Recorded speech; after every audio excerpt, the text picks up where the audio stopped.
Hey there, I'm Paul Feig, Hollywood director extraordinaire, multiple Oscar winner, and no, I haven't. Oh, sorry, no, I make comedies, so we don't win awards.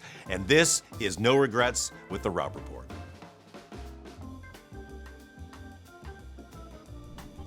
On a show called No Regrets, which we call this a show? What do you think? Is it a show? Regrets. I've had a few, but then again, too few to mention. That's right, that's what Frank Sinatra sang once. But do you have no regrets? Are there things you have no regrets about? A true not regret has to be something that people want you to regret. I refuse to regret this one thing. What would it be? What would this be on No Regrets? Well, it would be the movie I made in 2016, Ghostbusters, with an all-female cast. Just coming out of film school in the 80s, we heard there's this comedy opening up, and it's about guys chasing ghosts, and it's all our favorite guys from SNL and SCTV. And so we ran out and saw it. We thought it was the funniest thing we'd ever seen, and I couldn't believe it. Like, they actually mixed sci-fi with comedy and all this.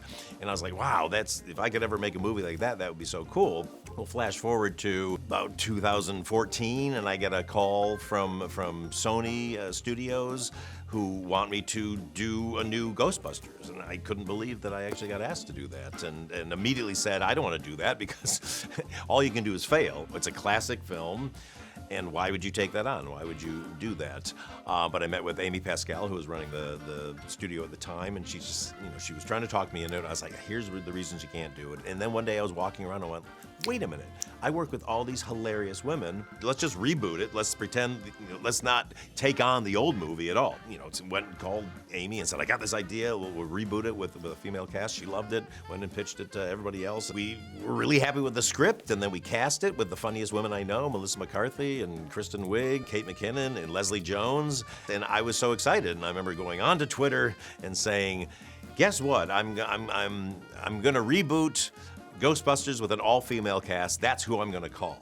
The first wave of Twitter was, oh my God, we're so happy, people celebrating, going crazy. Wake up the next morning, let's check Twitter, and oh my gosh, and I've never been attacked with such horrific bile and anger and death threats, and it just went crazy. And part of it was guys who didn't want women playing Ghostbusters. Other were people that just mad that I was gonna touch a classic film, which I understand. But we wanted to make it, and the studio wanted to make it, and I knew I could make it funny, and so we made it. And I just said, I'm going to not engage with any negativity on the internet. I'm just gonna be positive, and I'm just gonna answer the people who are happy. Finish production, go off to Italy with my wife, a few glasses of wine, and my wife goes off to the restroom, and I open up my phone. These two guys have just been absolutely terrible, and just so mean. And finally, with a few glasses of wine, he's like, you know what? I'm just gonna fire back at these guys. And just like the cat that ate the canary, I'm just like, that was great. My wife comes back, she goes, what are you so happy about? I said, you know what? I finally just told those two guys to go screw themselves. And she goes, should you have done that? And I said, yes. Who cares? I mean, people, all of the fans of the movie will be happy that I took this guy down. And then I got a call from Judd Apatow, who I've produced things with. And he said, you should take that tweet down. And I said, you know what? No, because it's been a year and a half of getting attacked. Heck with it, screw these guys. And of course, everybody was right that I should have taken it down, because then I was the bad guy. So then it became even worse, the attacks, and then the media picked up on it, and everybody had an opinion about this, and all the stories on the media were like, oh, this controversial thing, and the internet's up in arms. Whereas it was, in internet terms, it was probably a few thousand people that were angry, but then they got blown up into half the country is mad at me. We didn't know what to do other than let's just put it out. And it did fine, but it didn't do what it could have done, because I think it just became a very political thing. It became almost like making a political stand. If you're for or against this, go see it.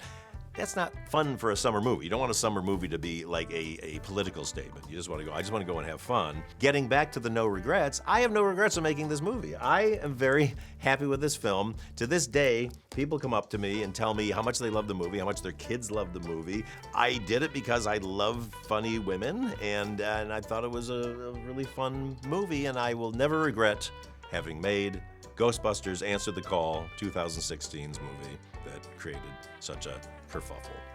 Okay, well, thanks. I'm still Paul Feig, and you've still been watching No Regrets. And please, if you get a chance, check out my book, Cocktail Time. Lots of over 100 cocktail recipes in here and advice on how to set up your bar, how to throw a cocktail party, and then lots of funny anecdotes about me and from my life. Where else would an anecdote be from? And then check out my gin, ARTINGSTALL'S Brilliant London Dry Gin. It's my recipe. I designed the bottle. It's my pride and joy. It's named after my mother. My mother's maiden name, ARTINGSTALL, and it's won lots of awards. Check it out. It makes a great martini. And again, thanks. And I've been Paul Feig. I'm gonna have a drink. See ya.